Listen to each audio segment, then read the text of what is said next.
Ikibazo cy'ubwisungane mu kwivuza ndavuga mituweli do sante cyabonewe umuti.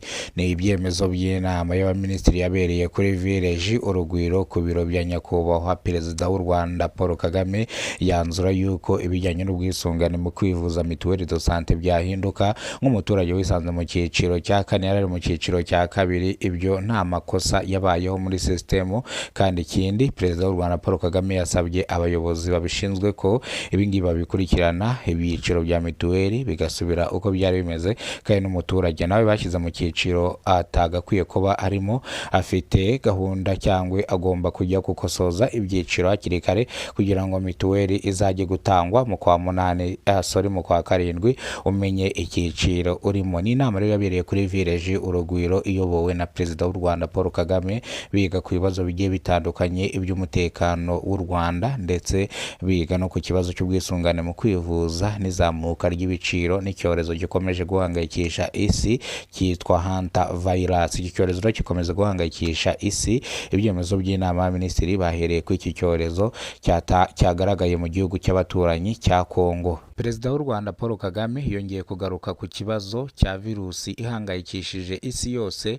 Iyi virusi yitwa hanta virus. Iyi virusi yagaragaye mu gihugu cy'abaturanyi cya Kongo. Perezida w'u Rwanda Paul Kagame ahita asaba meya w'akarere ka Rubavu yuko ndetse aka kanya imipaka yahita ayifunga ihana imbibi na demokarasi ya Kongo. Iyi mipaka ikahita ifungwa kubera ko hagaragaye icyorezo cyitwa hanta virus. Iki cyorezo rero nk'uko mwagiye mubyumva, iki cyorezo kigufashe ubugabo bugenda bugabanuka gake gake. Bivuze ngo iki cyorezo rero kirakaze cyane, kandi iki cyorezo no kiri kwica kurenza corona virus. Bivuze ngo rero iki cyorezo kirenze covid my friend. Bivuze ngo rero Perezida w'u Rwanda Paul Kagame yahise asaba yuko iyi mipaka bayifunga, iyi mipaka ya Rubavu, iyi mipaka ihana imbibi na demokarasi ya Kongo, ndetse imipaka ya Bukavu na Goma. Kugeza amagingo anga rero iyi mipaka igiye kuba ihagaritswe gukoreshwa kugira ngo urujya n'uruza rw'abantu bava muri Kongo n'abinjira mu Rwanda bava mu Rwanda bajya muri Kongo kugira ngo rugabanuke.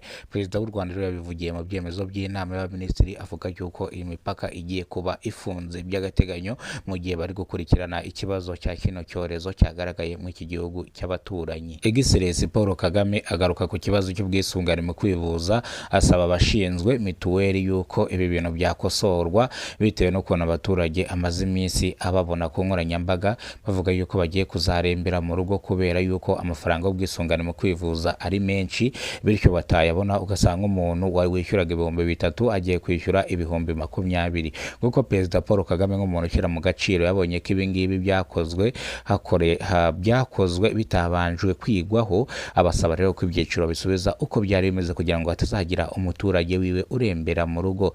Egiserensi Perezida Paul Kagame avuga yuko iwe ndetse nta muturage n'umwe akeneye guhomba ngo nuko yarwaye yarangiza ngo agapfa ari kujya kwivuza, cyangwa ngo banze kumwakira ngo nta mituweli afite.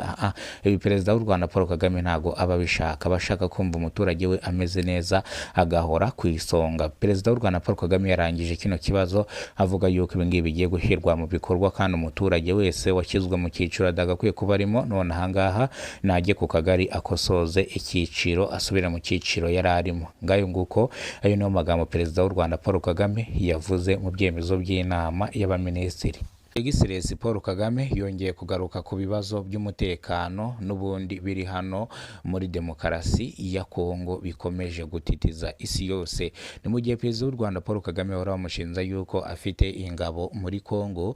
Magingo anga Perezida w'u Rwanda Paul Kagame avuga yuko nta ngabo afite muri Kongo, kandi avuga yuko nta munsi n'umwe yigize agira ingabo muri Kongo. Perezida w'u Rwanda Paul Kagame avuga yuko ndetse umutekano w'u Rwanda azakomeza kuwurinda cyangwa azakomeza kurinda igihugu cy'u Rwanda paka kuguka ke kanyuma. Ni mu gihe bamusabye gukura abasirikare be ku mipaka igiye itandukanye, Goma, Bukavu, hariya za Minembwe, hakurya iyo ngiyo. Perezida Paul Kagame avuga yuko atakurayo ingabo ziwe, ntago yakurayo ubwirinzi afite, bityo ubwirinzi afite ni ubwahangana n'umwanzi mu gihe umwanzi amwatatse. Bityo rero bituma izi ngabo ziguma ku mipaka, ahubwo yongera ndetse uburinzi kwino mipaka kugira ngo hatagira umuntu ugerageza kwataka u Rwanda akica abaturage be. Perezida w'u Rwanda Paul Kagame kino kibazo yagishyizeho umucyo, abwira abaturage bose batuye mu gihugu cy'u Rwanda yuko umutekano w'u Rwanda umuri mu maboko, ikindi bo bakore biteze imbere, icy'umutekano we agomba kugikurikirana paka, ndetse agomba kurinda u Rwanda nk'uko yarurahiriye, avuga yuko azarinda u Rwanda n'ubusugire bw'u Rwanda. Ayo ni amagambo ya Perezida w'u Rwanda Paul Kagame.